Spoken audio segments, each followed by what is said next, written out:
Black Widow and the Eternals to reshape the MCU.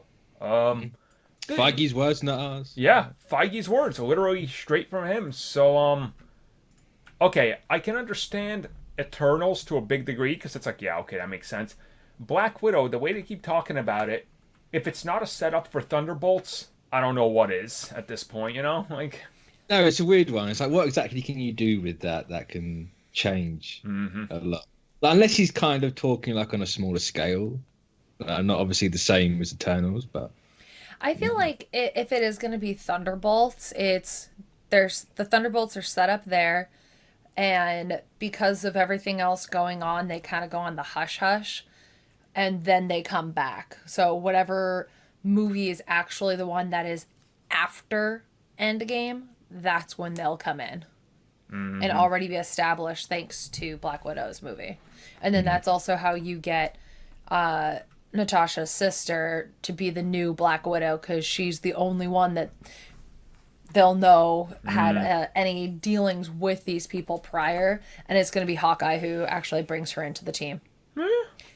Gave you the movie. there you go. Boom. He'll do it. Hawkeye saves wait, the day. Which Hawkeye? Yeah, there's the- two of them, Shay. It's going to be Renner because of the fact that this is the prequel, but it could potentially be during the Hawkeye TV show that we have her come back in, and he's like, "We need you." No, I mean, the thing with, like, all these things, it's like the way they're going, more, franchises were kind of not expecting or what's been greenlit. And with Black Widow, the interesting one to me is like looking at her as a character that's building the foundation for the future of the MCU in a prequel to her death. I'm just like, boy, that is a bold choice to do. Like that's like you wouldn't. Yeah, but it's typically do not that. about Natasha though, is it? No, Yeah, true, true.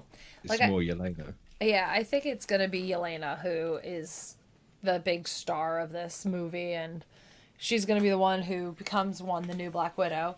But I kind of want to see the rest of the family though kind of be brought in as well. Well, At it least was by kind that of trailer. interesting because like the scene description says that Captain America and the Guardian have teamed up, like they know each other, and I'm just like, so Well, it doesn't necessarily say teamed up. It's Red Guardian asked if Cap's asked about him. So it implies that they have met.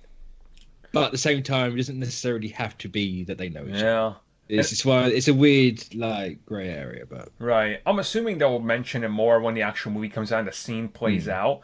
But it's because you feel like, okay, if Red Guardian is alive then and he knew Steve, he'd be brought into the battle of Endgame, but it's like he wasn't and nothing like that happened. So it's like, it's one of these interesting things to just kind of think of how they're setting it up and, which direction they could be going in and how they're going to handle these characters and what is even happening. Like, we still have no idea about, Taskmaster at all. Like, I feel like he's probably going to survive to last the future, like... I can actually see Red Guardian. The reason why he became who he is because he was a fan of Steve Rogers, and almost like Coulson. That would be interesting for a Russian to be a fan of an American. Yep. Well, the heroing aspect of it, sitting there and going from one thing and becoming a hero, I could see that, and maybe he wrote him a letter, and that's why he's like, "Did he ask about me?" Writes him a fan letter. He writes a letter, and he both- actually puts like the star on there, and like Steve goes, "Oh no, put that That's there." a scene in the movie, the post-credit scene, Steve just opening his mail, and it's all Red Guardian fan mail. That would be It's amazing. like, who is this guy? Actually, that would be freaking amazing to see. That That'd would be be hilarious. worth it. So yeah, now with Black Widow, obviously on that end, Eternals. I think we all kind of have the idea of how this is going to set up everything, because, like, Kevin Feige even said at that panel, he's like, oh no, the Eternals, they've never met, the Avengers have never met them, but they will. The Eternals are... And also the Eternals know about the Avengers. Yep. So they've love- obviously been here.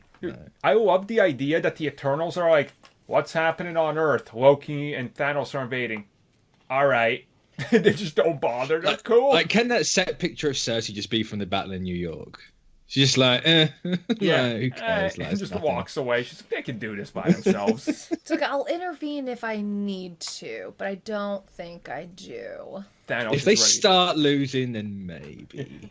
Thanos starts snapping. They're like, we were too late. Damn. What if one of Next them time. gets snapped? Yeah. Because it's I mean, that's an interesting question.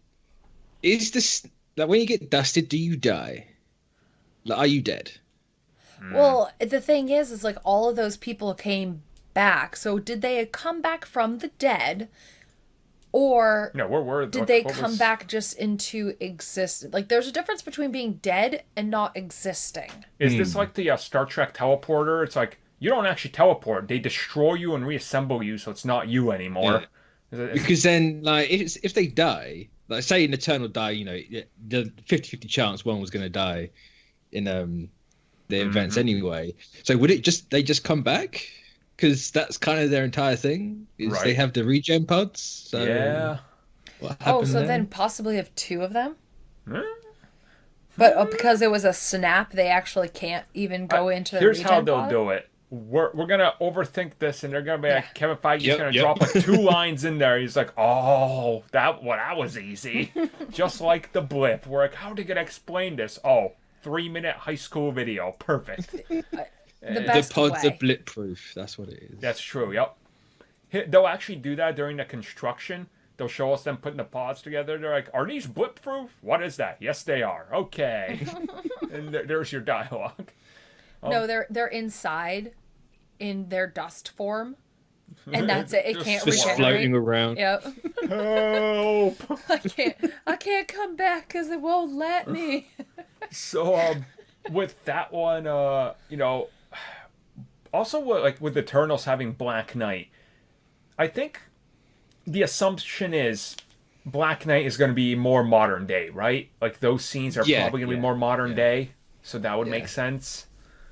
I imagine you're going to get some connection to Black Knight prior to that, because, you know, that character has a long history in yeah. universe. So if you're doing something with history, like over I think it's 7,000 years, they said. Even though I'm certain they said 35 before, so that's kind of shrunk. Same. But if you're going to do that, then yeah, you know, just show the sword, maybe show the original Black Knight, and just do it that way.